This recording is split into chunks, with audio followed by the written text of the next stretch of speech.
এখন এইখানটায় বলা হলো উদ্দীপকের বি এর লেখাকে এইচটিএমএল কোডের সাহায্যে প্রকাশ করো। অর্থাৎ এইটাকে ধরো ধরো এরকম এই পাশে একটা কিছু ছিল এ এবং এইটা বিতে আছে। এখন বলা হলো যে গ নাম্বার বা ঘ নাম্বার প্রশ্নতে বলা হলো যে বি এর লেখাকে এইচটিএমএল কোডের সাহায্যে প্রকাশ করো। এখন আমরা এইচটিএমএল কোডের সাহায্যে কিভাবে প্রকাশ করো, এইখানে আমাদের দেখতে হবে যে কি কি আছে। দেখো এইখানটায় প্রথমত একটা নির্দিষ্ট সাইজে লেখা, এর জন্য পি ট্যাগ।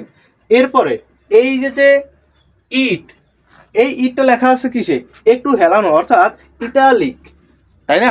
এটা ইটালিক লেখা, এইটা ইসটা একটু মোটা কালিতে লেখা অর্থাৎ এটা একটু বোল্ড করে লেখা। এরপরে এইটা মাই, এর নিচে কি আছে, আন্ডারলাইন আছে। এরপরে হচ্ছে ফার্স্ট এইচটিএমএল পেজ। আচ্ছা, এখন এইখানে কয়টা কাজ করতে হবে, এই ইটের জন্য ইটালিক ট্যাগ, এই ইজের জন্য বোল্ড ট্যাগ, মাই এর জন্য ইউ ট্যাগ এবং এইচটিএমএল এর পরে এইখানে শেষ হয়ে যখন এইখান থেকে শুরু হয়েছে এর জন্য ব্রেক ট্যাগ। ঠিক আছে, এইখানে একটা এইচটিএমএল এর ভিতরে আমরা 4টা কাজ করতে পারবো। তো প্রথমে কি করতে হবে, আচ্ছা desktop DOC desktop HTML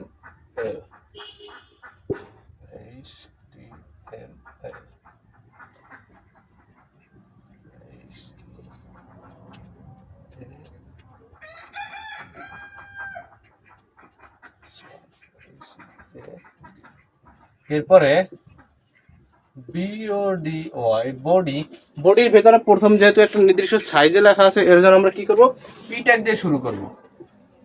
P tag দিয়ে শুরু করলাম। এরপরে এই ইট এইটুকু আছে কিসে, ইটালিক, এর জন্য আমরা কি ব্যবহার করব, এইখানে আই ট্যাগ।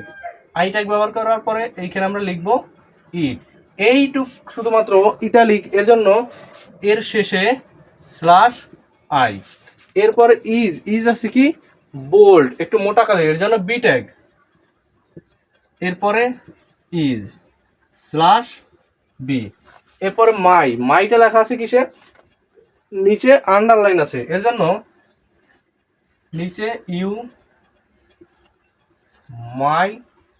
মাই এর পরে স্ল্যাশ ইউ।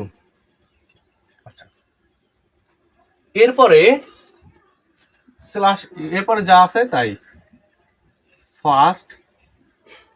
আচ্ছা,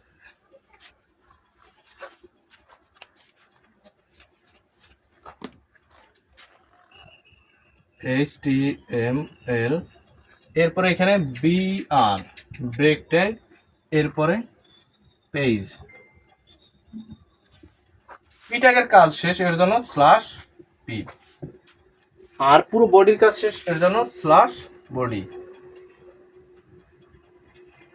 HTML এর কাজ শেষ, এর জন্য স্ল্যাশ HTML স্ল্যাশ HTML।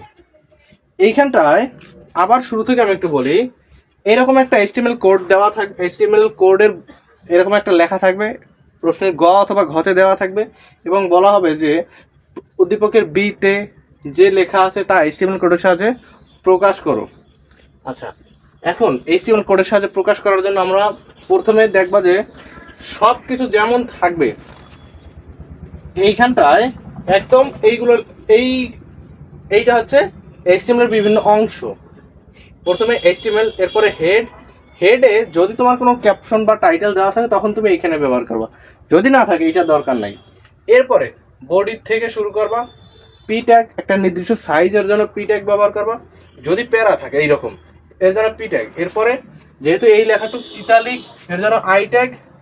এরপরে ওইটুকুই, এই শুধুমাত্র ইটটুক লেখার পরে ইতালিকের কাজ শেষ, এর জন্য স্ল্যাশ আই। এরপরে এই ইজটা একটু মোটা করে লেখা, এর জন্য অর্থাৎ বোল্ড করে লেখা, এর জন্য বি ট্যাগ। ইজ লিখলাম, এবার বি ট্যাগের কাজ শেষ, স্ল্যাশ বি।